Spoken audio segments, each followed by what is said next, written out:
Good afternoon, and thank you for joining us. Yesterday, our Board of Supervisors met and had a lengthy and intense discussion on where we stand with this ongoing pandemic and where we're going to go. We wanted to listen to a variety of voices, so we had a panel that included former San Diego Mayor Jerry Sanders, who is President and CEO of the San Diego Regional Chamber of Commerce, and talked to us about the pandemic's impact on small business. In addition, we heard from Ray Major, the chief economist from the San Diego Association of Governments, who spoke about the wider economic impact to our region. In addition, we heard from Demetrius Alexio, the president and CEO of the Hospital Association of San Diego and Imperial Counties, and from San Diego County Office of Education Superintendent Dr. Paul Gotthold. And of course, we heard from you. We heard from nearly 60 speakers who shared their experiences, opinions, and their stories of coping with the fallout from this pandemic. I want to thank all of the panel speakers who made their presentations, and I certainly want to thank you again to all of the speakers who called in yesterday. We know the decisions of the Board of Supervisors are not going to please everyone, but we did hear and we are working to address all the concerns and needs that were expressed. The reality is that we are at a critical juncture in our battle against this pandemic. Over the past 6 months, we have done a great job in limiting the spread of the virus, and that has allowed us to slowly and carefully reopen businesses and segments of our society. But as we've reopened, we've seen cases rise again. And now we are at the risk of going backward into more restrictions as mandated by the state's new color-coded tier system for reopenings. It's a very fine balance between continuing to safeguard the public health with reopenings, while at the same time walking that tightrope, trying not to lean too far one way or the other. And walking that tightrope demands small, careful steps, not reckless leaps forward.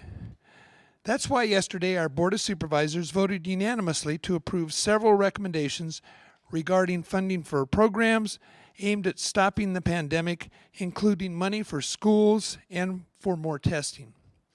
The Board also voted unanimously to request from the state that the criteria it uses to monitor cases not counted include numbers from San Diego State University and other colleges where students are more easily contained and monitored in a campus environment.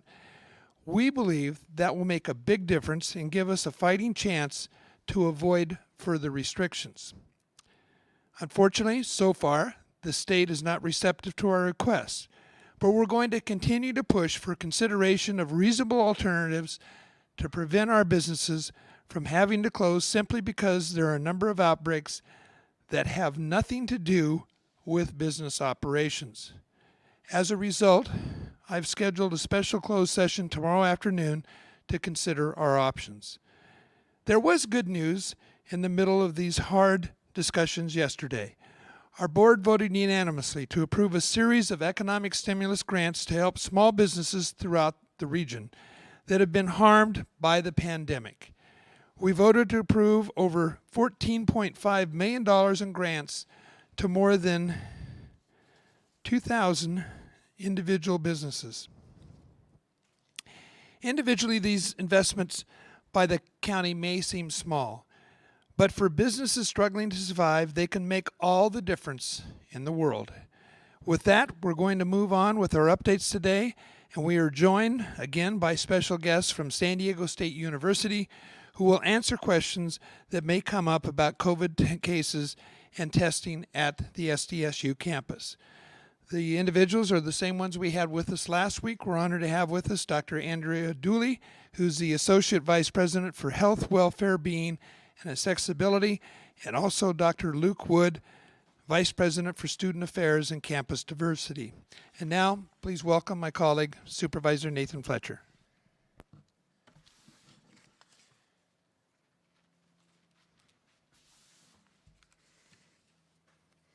Thank you, Chairman Cox, and good afternoon.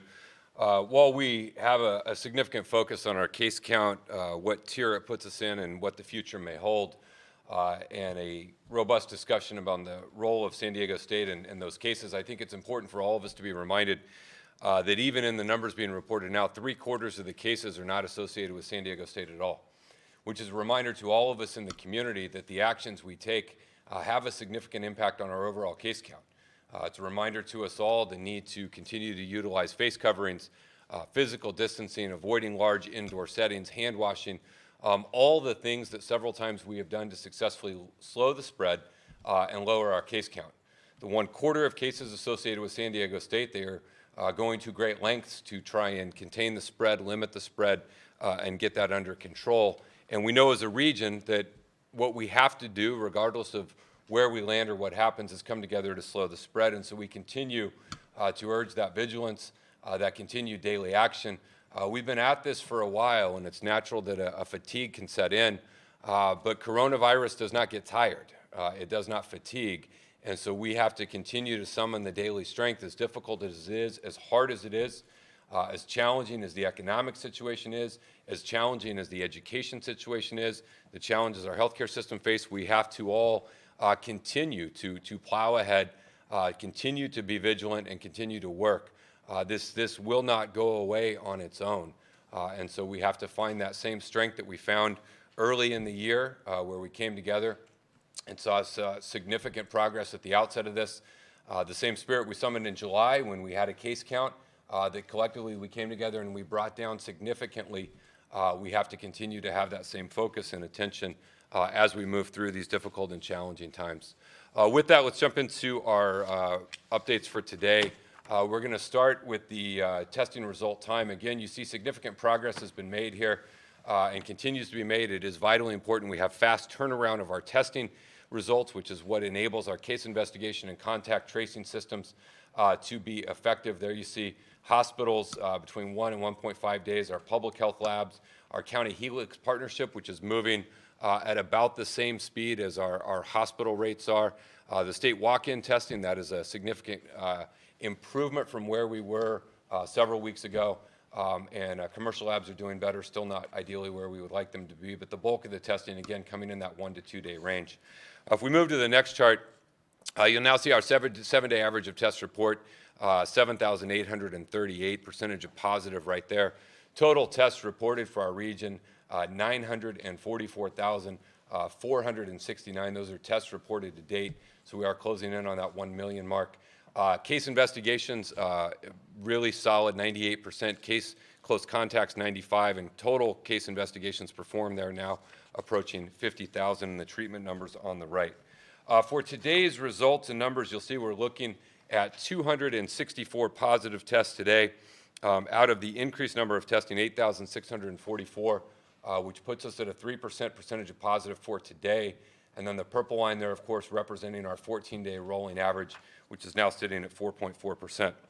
Our COVID hospital census, you see our ICU beds staying relatively stable, where we've been right there in the mid to high 90s, where we've been pretty consistent for about the last month. Non-ICUs above that for the total hospitalizations, again, holding relatively stable there at 278. Next chart will be our total hospital census. You'll take the 278 that are COVID on the bottom, and the rest of them there, you'll see 4,229, again, holding stable and flat. And then the same is true for ICU bed census. Both our COVID ICUs there at the bottom, our non-COVID at 66%. Again, we've hovered in that mid to upper 60s range pretty consistently for about the course of the last month. That concludes my update. I'll now turn it over to Dr. Wooten for her Public Health Officer's update.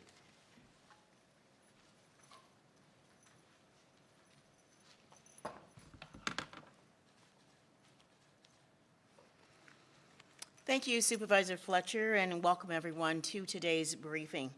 As of today, there have been almost 29.7 million COVID-19 cases that have been confirmed worldwide, and over 6.7 million in the United States. That includes almost 200,000 deaths. Today's local case count is 43,445 cases, which is 264 more cases than yesterday, a decrease in the new cases since yesterday's report of 294 cases. This overall total number of cases includes 748 deaths, with 6 new deaths reported since yesterday.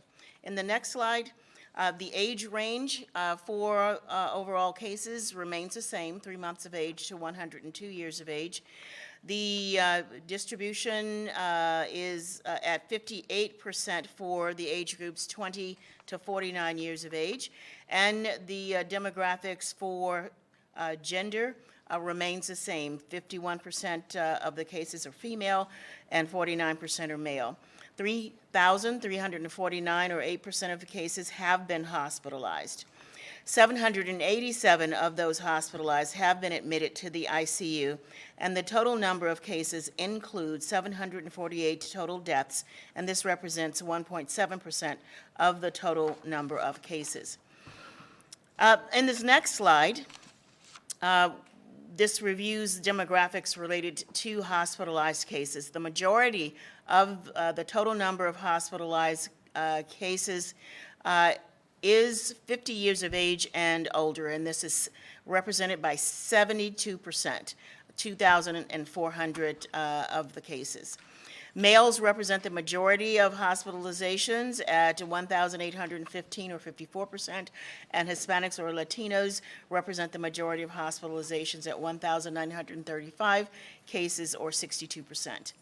The next slide speaks to further demographics related to deaths.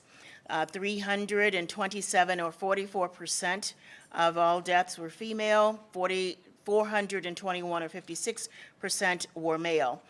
717, or 96% of the total number of deaths all had underlying medical conditions, leaving 31, or 4% of the total number of deaths with no underlying medical conditions.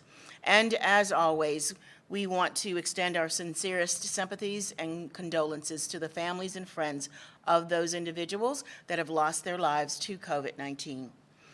I would also like to remind everyone that all of our statistics shared here today and much more can be found on the county's coronavirus website at www.coronavirus-sd.com. Now, on this next slide, it shows our triggers dashboard, where there are 2 metrics that have not met or that have exceeded the threshold. These 2 include case rate and community outbreaks. As everyone knows, under the Blueprint for a Safer Economy, the metrics framework includes case rates and testing positivity.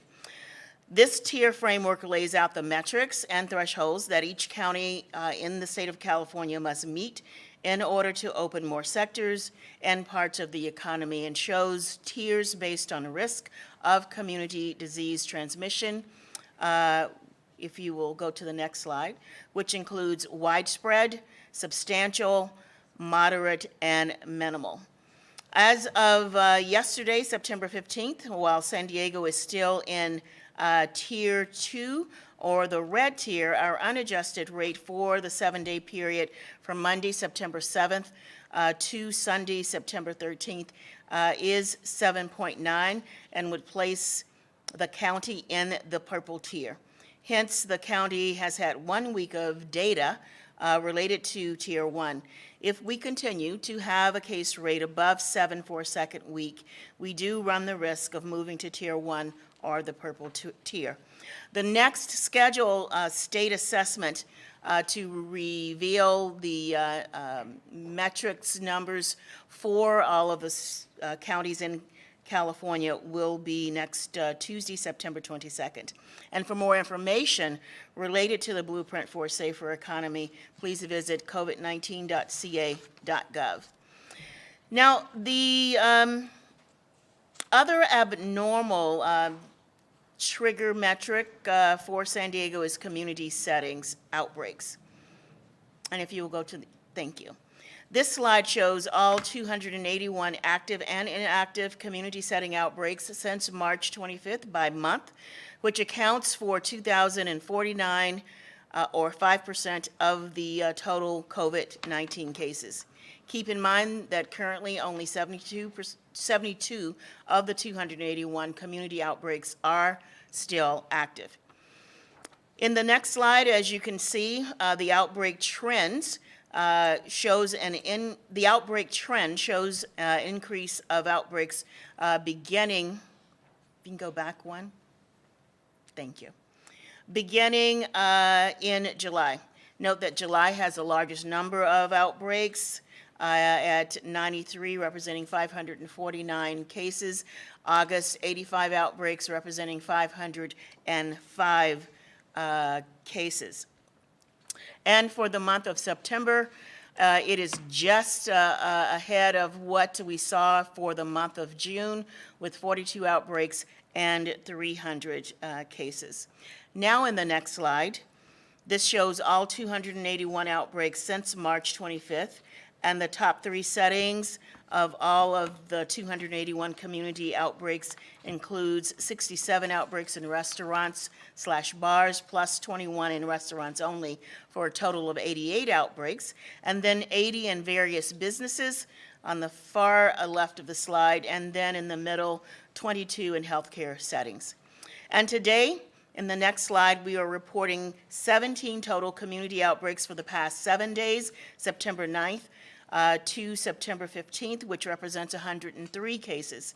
Today, 5 new community outbreaks were added to our list, and this includes 2 businesses, 1 faith-based organization, 1 grocery, and 1 private residence. In closing, we all must do our part to help decrease the spread of COVID-19, and these are the best practices that are recommended for everyone, no matter where you are, whether you are an individual or business or other settings. Practice great hand washing, hygiene, and sanitation. Stay 6 feet apart from others. Individuals should wear a facial covering when they leave their home, particularly within 6 feet of others. Avoid crowded places and stay home if you're sick. Now please welcome back to the podium Chairman Greg Cox. Thank you.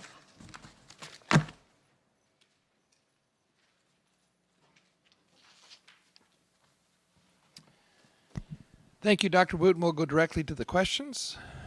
Matt Hoffman, KPBS. Hi, I know you guys call SDSU a community within a community for your reasoning and asking the state to discount SDSU students who have tested positive, but the school says that 75% of the cases are from students who are living off campus. So that means people are testing positive, using services, running errands, and getting food away from the campus. And we also know that a lot of SDSU students live around the county. So what area of the county are all these off-campus cases from, and how do you square still asking those to be discounted?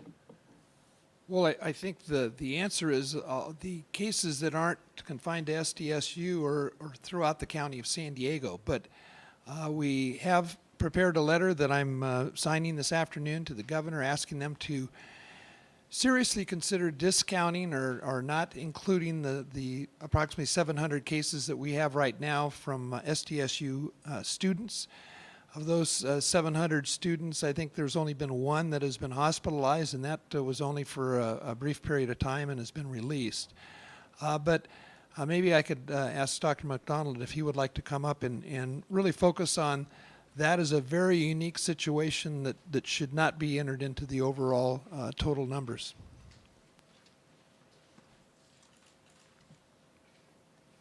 Thank you, Chairman Cox. Although about a quarter of the students are actually living in on-campus housing, the outbreak and the cases are associated with undergraduates that are living in the close proximity of the university, almost all primarily in the 92115 zip code, actually within blocks of the university. So even though they aren't technically on campus, they are peri-campus, and really that is a community that we are addressing our non-pharmacologic interventions or our messaging to control social distancing behaviors. Again, we've been working together with San Diego State to make sure that those who live physically on campus and those who live in the fraternities and sororities and those who live in apartment buildings and houses in the area around the campus are all getting the same consistent messaging about what to do to control this COVID in their population. And I know you all say that these cases have nothing to do with business operations, but isn't it fair to assume that business operations are going to be impacted if 75% of the cases are off campus? These students, I assume, are going to grocery stores near campus, going to get food near campus. I mean, do we know that the virus has spread to like businesses or people shopping in nearby grocery stores around campus? Or well, again, we know that the cases we've been describing in the San Diego State undergraduate population is very well described. We have very few cases that we can link to that population. It's at this point less than 10 that we're aware of that can be linked to any interaction with any San Diego State students. And the San Diego State students are doing what everyone else should be doing, or they should be doing what everybody else is doing, which is when they go out and are interacting in public, they should be wearing a mask, they should be social distancing, they should be washing their hands. Those students who are in isolation and in quarantine are in isolation and quarantine. So the other students are not in those categories, and they are getting the same messaging that I'm giving to the general public in San Diego, which is that it's important to all those components to limit spread of the virus. thank you. Okay, next question. Brandon Lewis, CBS News 8. Yes, I have two questions. My first is about a CDC study that found adults who test positive are twice as likely to report that they've dined at a restaurant. Is San Diego seeing a similar trend? Okay, Dr. Wooten is shaking her head no. Okay, Dr. McDonald's going to respond in more detail.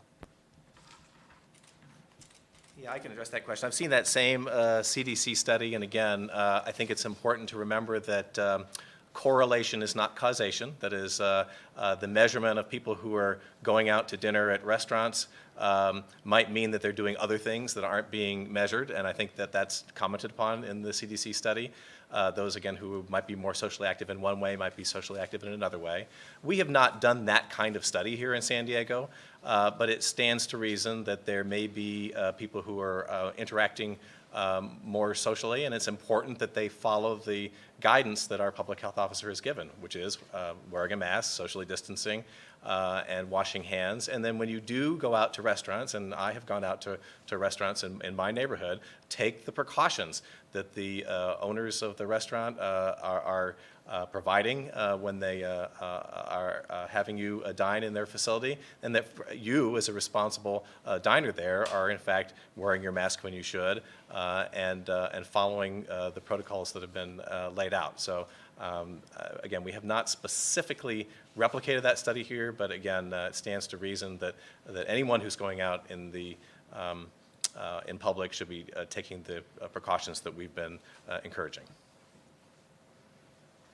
Thank you. And my second question is, given that there's a 7-day lag in gathering the data to determine our case rate, is our fate already sealed, or is there something the community can do between now and then to help get our case rate down by next Monday? And how long might businesses have to comply if we do enter Tier 1? Okay, let me ask if Dr. McDonald or Dr. Wooten, or maybe both of them would want to respond. No, I'm definitely not a person who likes to think of this "our fate is sealed" type of attitude, to be honest with you. I think that what we should be doing is looking at our behavior today and what we should do moving forward. And it's actually, as Supervisor Fletcher pointed out nicely in the introduction, it's the same messages that we've been giving. If we do those things in a very rigorous and conscientious way, that will reduce the spread of the virus in the community. So again, I think it's important to know that the actions we take today do have an effect today for the spread and will have an effect in the future.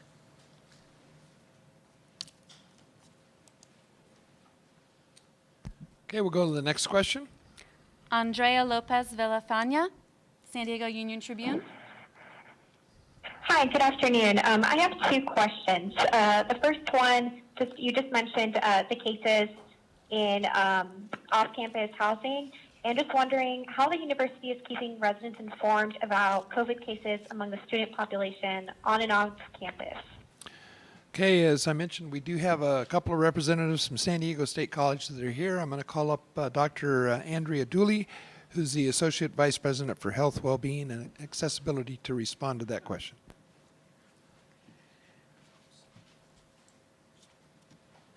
Hi, thank you for your question. So in terms of our communication strategy with our students, we've used a variety of methods, including email. We do have a weekly digest that goes out to our students that provides information about the specific number of cases that we have, and then we're also working through our student leaders and other influencers within the student body in order to help push out that information. Thank you. And sorry, how is that information being passed down to residents in the area? San Diego State student residents or residents more generally in San Diego, in the local San Diego State community? In the local San Diego State community, yeah, residents in general.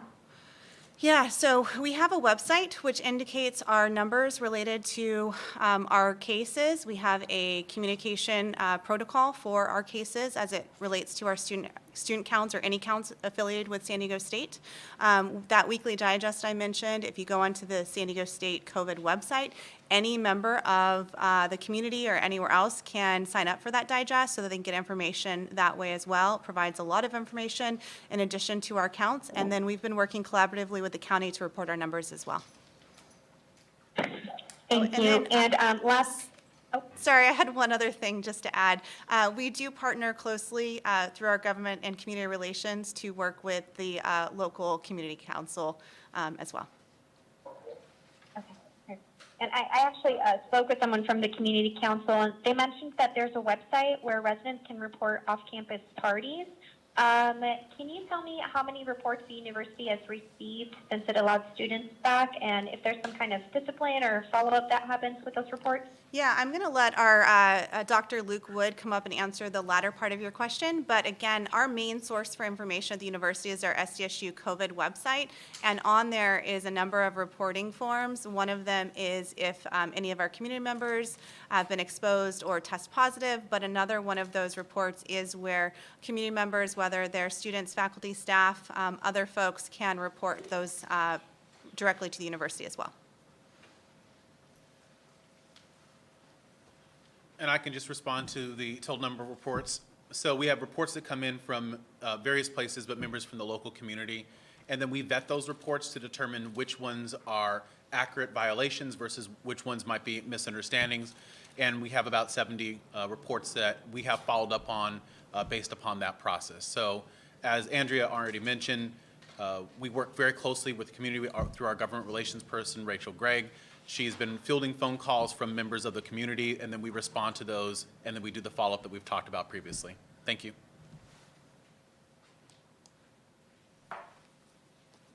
Okay, we have one final call-in. Paul Sissons, San Diego Union Tribune. Thank you. What is the pace of the outbreak at SDSU? Is the rate of new cases at the university increasing, decreasing, or is it holding steady? We don't really have a case-by-day breakdown, so it's hard to really understand from the daily numbers that appear on the SDSU website. All right, Dr. McDonald is going to respond. Yeah, thanks for that question, Paul. I don't know if we mentioned in the numbers today, but of the 264 cases that were announced today, 37 of those were confirmed cases from San Diego State University. And in addition to those 37 confirmed cases, we have 9 additional probable cases that we identified in the last 24 hours. So the total number of cases at San Diego State, which I think they'll be posting on their website a little bit after this, will be 722. So 37 confirmed, more than yesterday, and 9 more probables.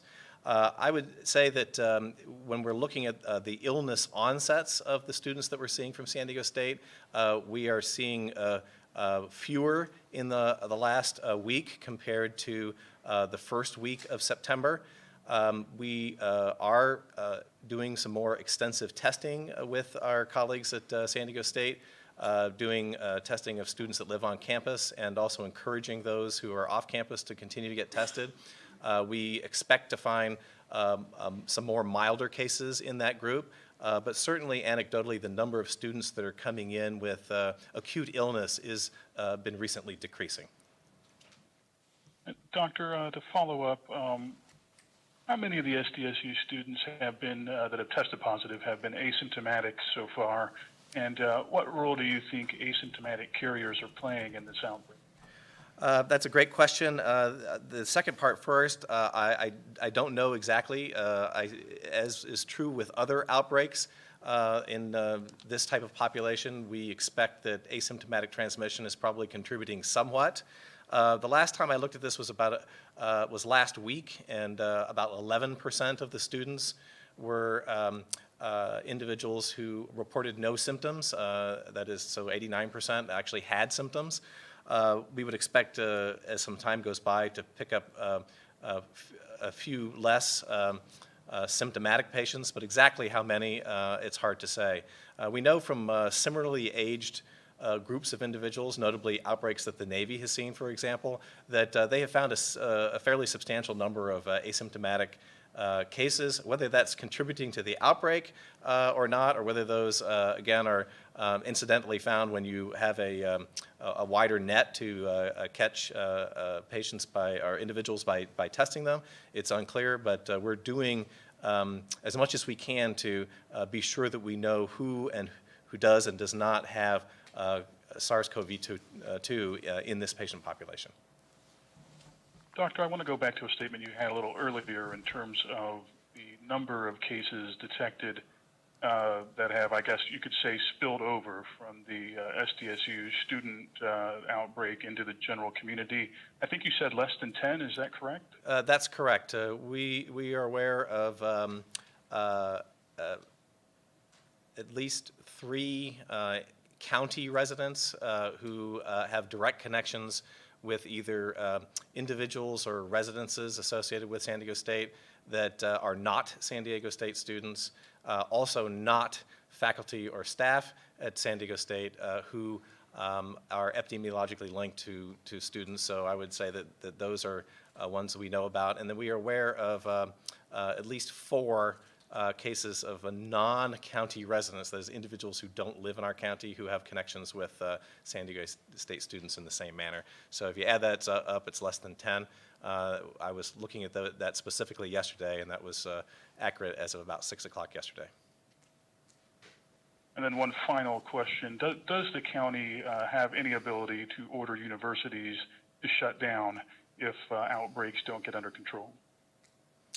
Well, the Cal State system is a state organization, and we would work closely with the leadership of that university and the state to make that kind of a move. Again, that's perhaps something better Dr. Wooten to answer, but certainly we would work with all the cognizant authorities to take that kind of a move. So you're saying that could be done, or you're saying that we should talk to somebody else about? I'm saying I'm not the legal expert on this. You're so, an attorney, obviously. yeah. Okay, that completes our call-in questions. We'll go now to the texted questions. And this first question is from Chrissy Russo with Fox 5. Of the public and private K-12 schools that have opened their classrooms this fall semester, how many have reported positive COVID cases or outbreaks to the county? And how many of those schools then made changes to either go back to teaching online or some other hybrid schedule? Okay, Dr. Wooten's going to respond to that question.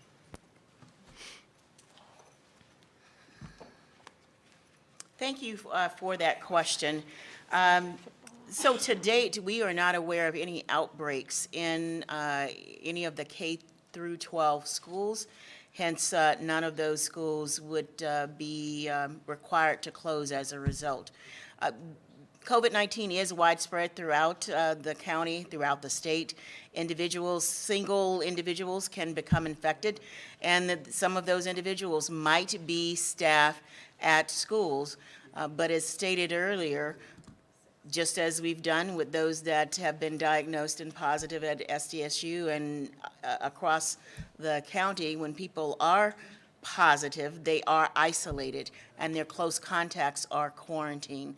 That's the whole purpose of that process, to remove them from the public so that they do not spread the virus to others. So at this point, we do not have any outbreaks in K through 12. Okay, this next question, Dr. Wooten, is from Jane Morton with CBS 8. We saw large crowds lining up outside bars to watch football last Sunday. Now that football and baseball season is underway, how much of a concern is there over football parties at homes or fans going to their favorite sports bars to watch the games? Well, there is always a concern about gatherings. That's why the state will be issuing guidance related to gatherings, hopefully in the very, very near future. But of course we are concerned. That is how COVID-19 is spread, by people gathering. Those individuals that might be asymptomatic and not have any symptoms, but can still spread the virus to others that they come in contact with. So we stated earlier, everyone has a role to play. Those strategies that we share with you every day, but also people have a role to play in helping to report situations that we know shouldn't be occurring. So we have our compliance team, and there's a website where you can report situations that should not be occurring. Thank you. Dr. Wooten, this next question is from Shalina Shadlani with KPBS. It's evident that there are outbreaks at many businesses, including nightlife hotspots, but the county says businesses are not the problem and is asking the state for relief from regulations. With so many outbreaks and case increases on and off college campuses, why do you think San Diego should be given preferential treatment, and why should we have more regulation to stop the spread? Well, I think a response to that has been shared already. We're not asking for preferential treatment, but we're asking for consideration of the situation. If we look at the outbreaks, and actually on one of the slides where I showed you the outbreaks by month, we are seeing a decrease in the number of outbreaks, and we're halfway through September, and we are at 42. Now, given if we have 42 more through the rest of the remaining part of September, we could be very similar to August. But again, as Dr. McDonald stated earlier, as I stated in my opening comments, everyone has a role to play. And if everyone, when they go out, wear their facial coverings, stay 6 feet apart if you're not a household member, not going out to bars or gatherings, then we can really get our arms around this and help to continue to flatten the curve or decrease the spread of COVID-19. And that's what we need to happen, particularly in the next week, and certainly in the weeks to come. Dr. Wooten, this next set of questions is from Claudia with Univision, and there's a couple of questions, so I'll go one at a time. The first question is, with the governor stating that the county cannot exclude positive cases from SDSU, where are we now? And if we fall to another tier, what kind of closures can we expect and when? So I actually went through that yesterday during the board meeting. It might be an additional slide, but basically, if you go to the website that I gave to you earlier, covid19.ca.gov, it shows what can open under Tier 1, which is the purple tier, and what can open under Tier 2, which is the red tier. So we would go, if it ends up that we have 2 weeks of purple or Tier 1 data, then the left side would be the businesses that could be open. The right side is the businesses that are currently open under the red tier. But again, you know, we're not counting anything out yet until we continue to analyze the data, and through the data that's going to be analyzed for next week, we will look at that data then and know where we will be. Thank you, Dr. Wooten. This next question deals with testing at SDSU, and Dr. Wood's going to respond to that question. And this is still from Claudia with Univision. Why is SDSU only requiring students living on campus to get tested and not students living off campus, since 75% of the positive cases are from students living off campus? Do you expect a spike in cases now that all dorm students are getting tested? So part of this is really just jurisdictional issues. So as you might expect, we have jurisdiction over the land that we own, and that's the land that SDSU resides on. In our neighboring community, as part of being good neighbors, we have stepped up a number of different efforts in terms of patrols through private security, messaging that we're doing with students. But all of those efforts, it's important to know that while we have jurisdiction over certain types of actions and behaviors, as it relates to testing, that is not one of the things that is within our jurisdiction. So as a result, what we do is we work closely with our partners, with the county, and in consultation with our system to do our best to ensure that we're having widespread participation. Thank you.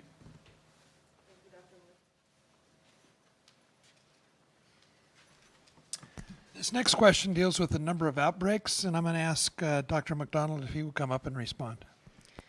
This one is from Elliot with the AP. Can you update us on the number of outbreaks linked to SDSU and where they are and what types of settings? We have, at this point, I believe, 4 residential outbreaks that are related to San Diego State students that are in the area around San Diego State.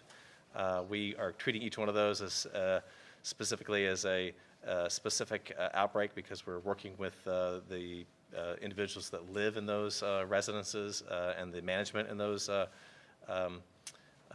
buildings to be able to make sure that all the infection control measures are being taken. We don't have any other outbreaks in other settings, such as restaurants or other businesses that are associated with the San Diego State students. Thank you, Dr. McDonald. We have one final question from Mike McKinnon. And this one is with KUSI. There has only been one hospitalization of SDSU student affected with COVID-19, but the hospitalization rate among other people infected across the county is also low. Do you think the low hospitalization rate is enough reason to not move backwards in the reopening process if the state orders it? Well, I think that was a major part of the discussion we had yesterday, and which precipitated really the letter that is being sent to the governor to ask for consideration and not including those cases from SDSU or other campuses as they reopen. The reality is that the number of cases in ICU and hospitalizations is not being impacted because of those cases from SDSU. That was one of the big criteria, or one of the big focuses when we got started with this pandemic, was to make sure we don't adversely impact the ability of our hospitals in this region to respond to rising numbers. Well, that's clearly not the case at this point. We think there's justification for not including those numbers for SDSU and frankly other campuses in San Diego as they reopen. It was the state of California that basically gave the green light to reopen universities, and we don't think it's right to have those numbers included with the balance of the cases that we're seeing in this region. So we have not been successful at this point. Obviously, the governor and Dr. Galley had made some reference to the request from San Diego in their press conferences today, but we are going to press on. I know that our Chief Administrative Officer, Dr. Helen Robbins-Myers, she's not a doctor, but could be, is on a special task force to work with the governor to see if we can't convince the governor and Dr. Galley that there's justification for this, not only for San Diego, but the other large urban counties. Keep in mind, San Diego County was the first county to come off of the purple list to red, and we think that there's other counties, particularly in Southern California, that are dealing with these same issues. So it's much larger than just San Diego County, and we hope to be successful in convincing the folks up in Sacramento that there is justification. That concludes our questions for today. We are not scheduled for further briefings this week. However, there is a special meeting of the Board of Supervisors next Tuesday at 3 p.m., which will be a public meeting. There's going to be a closed session of the Board of Supervisors tomorrow at 5 p.m. We will obviously report out if there's anything to report out. We'll be back here next week on Wednesday at 2:30. Until then, please stay safe, San Diego, and make sure to continue to wear those face masks. Thank you.